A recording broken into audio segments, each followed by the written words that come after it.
Hi Herbmates and welcome back to my garden. If you're anything like me, you've probably found 2025 to be a little bit overwhelming. And I think it's really important in these stressful and trying times to find natural ways for us to calm our minds and support our nervous systems. So today I wanted to do a deep dive into this amazing herb, Skullcap. So today we're going to cover all the medicinals of this amazing plant, how to sustainably harvest it, make a potent fresh plant tincture, and why it will be such a great go-to for easing your anxiety, nervous tension, and promoting restful sleep. Always, this video is for educational purposes and not medical advice. Do with it what you will. So this amazing plant is Scutellaria ovata. This particular species is heartleaf skullcap, and it gets that name because of the shape of the elongated leaves. Now, I would have ideally harvested this while it was in bloom, which was a few weeks ago, but I didn't have time, and it's still medicinal. It's just at peak when it is blooming, but it's still good. The plant is still medicinal. I will still be able to make beautiful medicine with this skullcap. The leaves are actually fuzzy. They're really soft.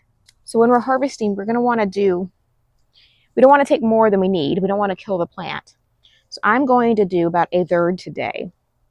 1/3 and leave the rest. Skullcap or Scutellaria is really a profoundly effective nervine and a neurotropic restorative, which means it doesn't just calm the nervous system, but it actually helps to nourish and restore it over time. It is particularly useful for a wide range of nervous system related problems like restless energy or overthinking. It's excellent at easing nerve pain, and it acts as a skeletal and smooth muscle relaxant, which can bring some relief if you suffer from tension headaches or muscle spasms. While dried skullcap tends to be more sedating, it's a great sedative. If you are making a fresh plant tincture, you'll find that it actually ends up being more antispasmodic, which makes it fantastic for calming physical tension in the body.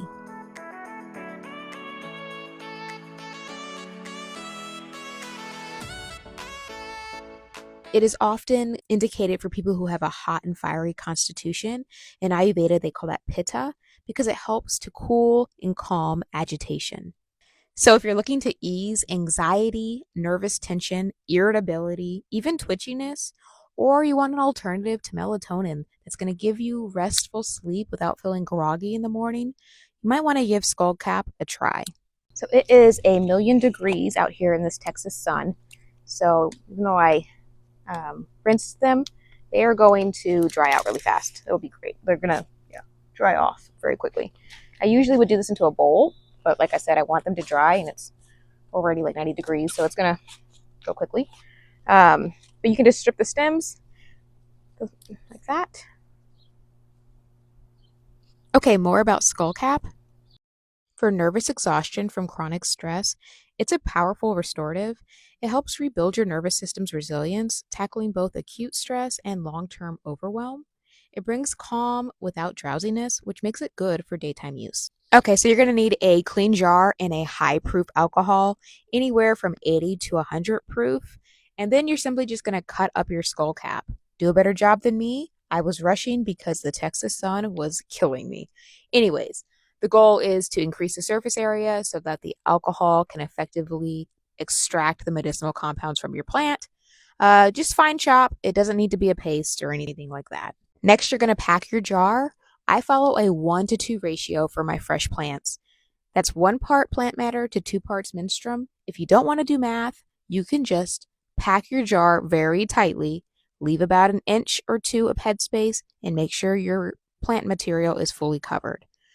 I like to follow a ratio because I want consistent results every time, and I custom formulate for other people, so I follow a methodology. But if you're just doing this for yourself at home, it's not necessary. The folk method is okay. Again, make sure your plant material is fully submerged and that you label your jar. I'm telling you, you will not remember what it is. Label your jar.